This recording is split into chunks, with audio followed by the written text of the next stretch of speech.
원과 부채꼴을 보고 네모안에 알맞은 수 또는 식을 써 넣으시오. 여기 반지름이 6cm인 원이 주어져 있네요.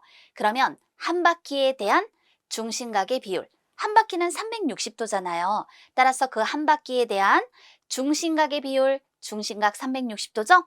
따라서 그 비율은 1분의 1 이렇게 표현이 돼요. 그럼 색칠한 부분의 넓이는 원의 넓이를 구하면 되니까 6 곱하기 6 곱하기 파이로 나타내 볼 수 있겠죠? 따라서 36 곱하기 파이 제곱 센티미터가 되는 거예요. 그런데 이 아래에 있는 이 색칠한 부분을 볼까요? 부채꼴이에요. 그런데 이 부채꼴은요, 이 원의 일부죠. 자, 그러면 이 부채꼴에서 한 바퀴에 대한 중심각의 비율을 생각해 볼게요. 그럼 360도분의 중심각 240도죠. 그래서 그 비율은 3분의 2가 되는 거잖아요. 그러면 결국 이 부채꼴이 위에 있는 원의 일부니까 이 원의 넓이의 얼마만큼을 차지할까요?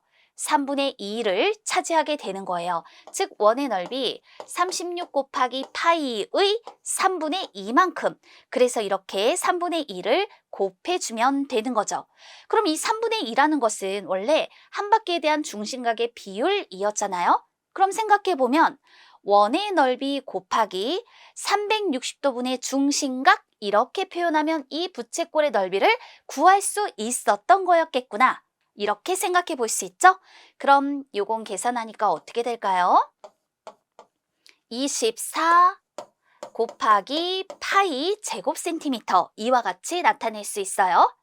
이번에는요, 이렇게 생긴 이 부채꼴의 넓이를 표현해 볼 건데 먼저 한 바퀴에 대한 중심각의 비율을 생각해 봐요. 360도분의 120도 따라서 3분의 1이죠. 그럼 그 얘기는 이 부채꼴도 원의 일부예요. 그러니까 결국 이 넓이는 원의 넓이의 얼마만큼? 3분의 1에 해당되는 것이다. 즉 원의 넓이 곱하기 360도분의 중심각의 크기로 부채꼴의 넓이를 구할 수 있게 되는 것이로구나. 따라서 이건 12 곱하기 파이 제곱 센티미터가 되죠. 또 이 아래에 있는 부채꼴도 볼까요? 중심각 크기가 60도네요. 지금 우리는 반지름은 다 변함이 없다라는 걸 알죠? 그 얘기는 이 부채꼴도 이 원의 일부라는 뜻이에요. 그러면 한 바퀴에 대한 중심각의 비율은 360도분의 60도로 6분의 1이 되죠. 즉, 이 부채꼴의 넓이는 원의 넓이의 얼마만큼 6분의 1에 해당이 돼서 6 곱하기 파이 제곱 센티미터가 된다라는 거죠. 자, 이제 중심각 크기가 30도네요. 반지름은 변함이 없어요. 즉, 이 부채꼴이 이 원의 일부라는 뜻이에요. 그렇기 때문에 한 바퀴에 대한 중심각의 비율은 360도분의 30도로 이건 12분의 1이 되는 거죠. 여기 있는 이 부채꼴의 넓이가 바로 원의 넓이, 이것의 얼마만큼? 12분의 1에 해당이 되는 것이다. 즉 원의 넓이 곱하기 360도분의 30도 이것을 통해서, 즉 원의 넓이 곱하기 또 360도분의 중심각의 크기를 통해 요 색칠된 부분 부채꼴의 넓이를 구할 수 있다.